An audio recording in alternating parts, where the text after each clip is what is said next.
ರೈತರು, ಮಹಿಳೆಯರು, ಯುವಕರು ಹಾಗೂ ಎಲ್ಲರಿಗೂ ಸಹ ತಮ್ಮ ಏನು ಸಬ್ಕಾ ಸಾಥ್ ಸಬ್ಕಾ ವಿಕಾಸ್ ಏನು ಧ್ಯೇಯಗಳೊಂದಿಗೆ ನಾವು ಪಕ್ಷದ ಚಟುವಟಿಕೆಗಳಲ್ಲಿ ತೊಡಕೊಂಡಿದ್ದೇವೆ. ಅದೇ ರೀತಿ ಮುಂದುವರಿಯಿರಿ ಅಂತ ಹೇಳಿ ಈ ಕಾರ್ಯಕ್ರಮಕ್ಕೆ ತಾವೆಲ್ಲ ಜಿಲ್ಲೆಯಿಂದ ಹಾಗೂ ನಗರದಿಂದ ಬಂದಿರುವಂತ ಎಲ್ಲ ಮುಖಂಡರುಗಳಿಗೆ, ಕಾರ್ಯಕರ್ತರಿಗೆ ಧನ್ಯವಾದಗಳನ್ನು ತಿಳಿಸ್ತಾ ನನ್ನ ಮಾತನ್ನು ಮುಗಿಸ್ತೇನೆ. ಜೈ ಹಿಂದ್, ಜೈ ಭಾರತ್, ಜೈ ಬಿಜೆಪಿ. ಎಲ್ಲರೂ ಹೆಮ್ಮೆಯಿಂದ ಬಿಜೆಪಿ ಸ್ಥಾಪನಾ ದಿನವನ್ನು ಆಚರಿಸುತ್ತಿದ್ದೇವೆ. 1980 ಏಪ್ರಿಲ್ 6ರಂದು ಹುಟ್ಟಿದ ಈ ಮಹಾನ್ ಪಕ್ಷವು ದೇಶದ ಅಭಿವೃದ್ಧಿ ಮತ್ತು ರಾಷ್ಟ್ರಭಕ್ತಿಯ ಸಂಕೇತವಾಗಿ ಬೆಳೆದಿದೆ. ಅಟಲ್ ಬಿಹಾರಿ ವಾಜಪೇಯಿ ಅವರ ದೂರದೃಷ್ಟಿ ಮತ್ತು ಲಾಲ್ ಕೃಷ್ಣ ಅದ್ವಾನಿ ಅವರ ನಾಯಕತ್ವದಲ್ಲಿ ಆರಂಭವಾದ ಈ ಪಯಣ ಇಂದು ವಿಶ್ವದ ಅತಿ ದೊಡ್ಡ ಪ್ರಜಾಪ್ರಭುತ್ವ ಪಕ್ಷವಾಗಿ ಬೆಳೆದಿದೆ. ಬಿಜೆಪಿ ಸದಾ ಸಬ್ಕಾ ಸಾಥ್ ಸಬ್ಕಾ ವಿಕಾಸ್ ಎಂಬ ಧ್ಯೇಯವನ್ನು ಮುಂದಿಟ್ಟುಕೊಂಡು ಸಮಾಜದ ಎಲ್ಲ ವರ್ಗಗಳ ಅಭಿವೃದ್ಧಿಗಾಗಿ ನಿರ್ವಹಿಸಿದೆ. ರೈತರು, ಯುವಕರು, ಮಹಿಳೆಯರು ಎಲ್ಲರಿಗೂ ಸಮಾನ ಅವಕಾಶ ಕಲ್ಪಿಸುವುದು ನಮ್ಮ ಪಕ್ಷದ ಉದ್ದೇಶ.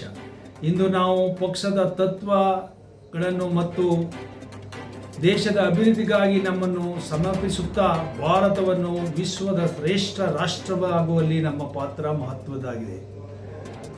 ನಮ್ಮ ಪಕ್ಷ ಪ್ರಪಂಚದಲ್ಲಿ ಹೆಚ್ಚು ಸದಸ್ಯತ್ವವನ್ನು ಹೊಂದಿರುವಂಥ ಪಕ್ಷ, ದೇಶದಲ್ಲಿ ಹೆಚ್ಚಿನ ಸಂಸದರನ್ನು ಹೊಂದಿರುವಂಥ ಪಕ್ಷ, ಹೆಚ್ಚಿನ ಶಾಸಕರನ್ನು ಹೊಂದಿರುವಂಥ ಪಕ್ಷ, ಹೆಚ್ಚಿನ ರಾಜ್ಯದಲ್ಲಿ ಅಧಿಕಾರ ಇರುವಂಥ ಪಕ್ಷ ನಮ್ಮ ಬಿಜೆಪಿ ಪಕ್ಷ. ಯಾವತ್ತೂ ಸಹ ದೇಶದಲ್ಲಿ ಹಲವಾರು ಪಕ್ಷಗಳು ಒಡೆದು ವಿಂಗಡಣೆಯಾಗಿದೆ. ಆದರೆ ನಮ್ಮ ಪಕ್ಷ 1980 ಏಪ್ರಿಲ್ 6ರಂದು ಉದಯವಾಯಿತು. ಅವತ್ತಿನಿಂದ ಇವತ್ತುವರೆಗೆ ಒಂದೇ ಪಕ್ಷದ ತತ್ವ ಸಿದ್ಧಾಂತವನ್ನು ಇಟ್ಕೊಂಡು ನಾಯಕರ ನಾಯಕತ್ವದಲ್ಲಿ ನಾವು ಪಕ್ಷವನ್ನು ಸಂಘಟನೆ ಮಾಡಿದ್ವಿ. ಯಾವತ್ತೂ ವಿಭಜನೆ ಆಗಿಲ್ಲ ನಮ್ಮ ಪಕ್ಷ.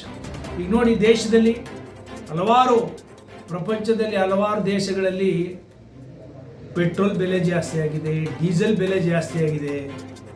ಆದರೆ ನಮ್ಮ ದೇಶದಲ್ಲಿ ಸ್ಥಿರವಾಗಿದೆ. ಏನು ಕೊಲ್ಲಿ ರಾಷ್ಟ್ರಗಳಲ್ಲಿ ಯುದ್ಧ ಪ್ರಾರಂಭವಾಯಿತು, ಇರಾನ್, ಅಮೆರಿಕ, ಇಸ್ರೇಲ್ ಯುದ್ಧ, ಅವತ್ತಿಂದ ₹1 ಯಾವುದು LPG ಗ್ಯಾಸು ಜಾಸ್ತಿ ಆಗಿರ್ಬೋದು. ಕಮರ್ಷಿಯಲ್ದು, ಅದು ಅಡುಗೆ ಗ್ಯಾಸ್ ಅಲ್ಲ, ಕಮರ್ಷಿಯಲ್ ಗ್ಯಾಸ್ ಜಾಸ್ತಿ ಆಗಿದೆ. ಅದು ಅಲ್ಲಿಂದ ಬರುವಂಥದ್ದು. ಆದರೂ ಸಹ ನಮ್ಮ ಪೆಟ್ರೋಲಿಯಂ ಕಂಪನಿಗಳಿಗೆ ಲಾಸ್ ಆದರೂ ಪರವಾಗಿಲ್ಲ, ಸರ್ಕಾರಕ್ಕೆ ಲಾಸ್ ಆದರೂ ಪರವಾಗಿಲ್ಲ ಅಂತೇಳಿ ಜನರ ಮೇಲೆ ಹೊರೆ ಹಾಕಬಾರ್ದು ಅಂತೇಳಿ ನಮ್ಮ ಪ್ರಧಾನಮಂತ್ರಿಯವರು ಸ್ಥಿರವಾಗಿಟ್ಟಿದ್ದಾರೆ ಪೆಟ್ರೋಲ್ ಡೀಸೆಲ್ ಬೆಲೆಯನ್ನು. ಆದ್ದರಿಂದ ಮುಂದಿನ ದಿನಗಳಲ್ಲಿ ನಮ್ಮ ಪಕ್ಷದ ಕಾರ್ಯಕರ್ತರಲ್ಲಿ ನಾನು ಮನವಿ ಮಾಡ್ಕೊಳ್ಳೋದೇನಪ್ಪ ಅಂದರೆ, ನಾವು ಈ ಪಕ್ಷದಲ್ಲಿ ಸದಸ್ಯತ್ವವಾಗಿರೋದೇ ಒಂದು ಪುಣ್ಯವಂತ ಕೆಲಸ. ನಾವು ಮುಂದಿನ ದಿನಗಳಲ್ಲಿ ಎಲ್ಲ ನಮ್ಮ ವೈಯಕ್ತಿಕ ವಿರಸಗಳನ್ನು ಬಿಟ್ಟು ಪಕ್ಷದ ಶ್ರೇಯಬುದ್ಧಿಗೆ ನಾವೆಲ್ಲ ಒಟ್ಟಾಗಿ ಶ್ರಮಿಸೋಣ ಅಂತೇಳಿ ಈ ಸಂದರ್ಭದಲ್ಲಿ ಈ ಸ್ಥಾಪನಾ ದಿನಾಚರಣೆಯ ಶುಭಾಶಯಗಳನ್ನು ಎಲ್ಲ ಪಕ್ಷದ ಕಾರ್ಯಕರ್ತರಿಗೆ ಹಾಗೂ ಸಮಾಜದ ಎಲ್ಲ ಬಂಧು ಭಗಿನಿಯರಿಗೆ ತಿಳಿಸೋದಕ್ಕೆ ಇಚ್ಛೆಪಡ್ತೇನೆ. Thank you.